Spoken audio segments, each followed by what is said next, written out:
Амар мэнд мөнх цэцэг нарын 3 дахь хүүхэд Сод Эрдэнэ одоо 11 сартаа хэдиж ховор дохиох уушигны артерийн судасны даралт гэх оншоор онцлогдсон байна.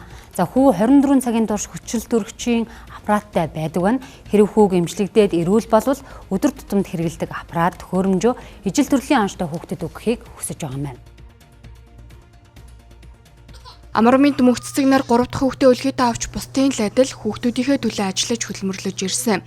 За гэвч Сод Эрдэнэ хүн бага сартаагаас аман тойрч хөхөрдөг байсныг өрхийн эмчнэр агаар дутагдсныг гэж тайлбарлаж байжээ. Гэвч 8 сартаа болсон ч мөлгөхгүй юм төшөж зогсохгүй зэргээр хөгжил нь удаашрлаа байгаа нь анзаарчихсан байна.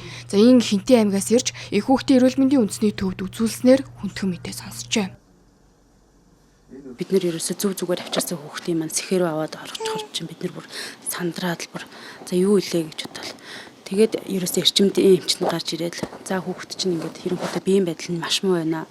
Зүрх нь маш ингээд зүрхнийх нь баруун хувдал нь маш томорсон байна. Тэгтээ энийг юунаас болоод ингээд томорсон нь бол одоогоор бол мдээгүй байна. Тэгтээ та нар ямар ч гэсэн хүүхдтэйгээ уулзуулах хүн амтан байвал авчирч уулзвал их жахын ээжийн эмээгийн дээр авчирч уулзуул гэж хэлсэн. Тэгээ бид нэр зүгээр хүүхдээ эмхтнэл хастаар авчирчаал тийм мэдээ авахар үнэхээр хүнд тусцсан. Яагаад л гэдэг юм лээ хүн өрдөөсөө. Яагаад тэгээд миний ийм бэлцгаар балчирж авах хүүхэд ингээд яагаад өчөө. Оронд нь би өвч болоогүй юм болов.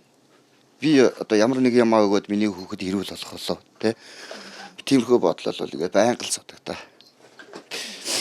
Ах түгээ нөгөө нэг манай баригч бас нэг жоохон удахгүй юу.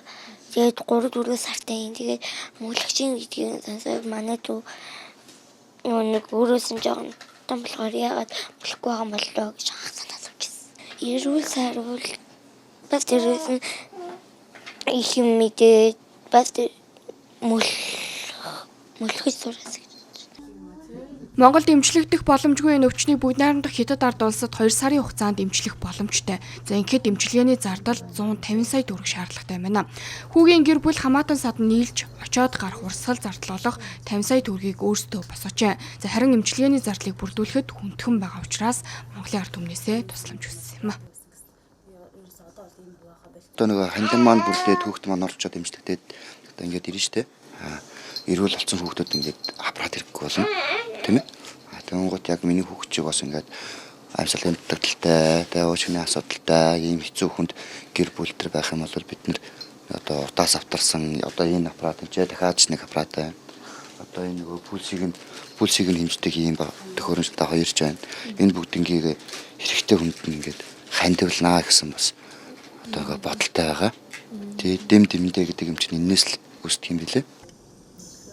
Хүү 2 сарын хугацаанд эмчлэгдээд ирвэл 2 жилийн хугацаанд аппараттай байснаар бүрэн эмчлэгдэх боломжтой юм байна. За харин одоогийн шиг таталт өгсөөр хугацаа алдах юм бол байдал хүндэрнэ гэдгийг аав ээж нь учирлаж байлаа. Иймд та бүхэн бяцхан хүүд амьдрал бэлгэлхийг хүсвэл Хаан банкны 50 28 28 13 47 дансанд сэтгэлийн ханд өгөх боломжтой юм а.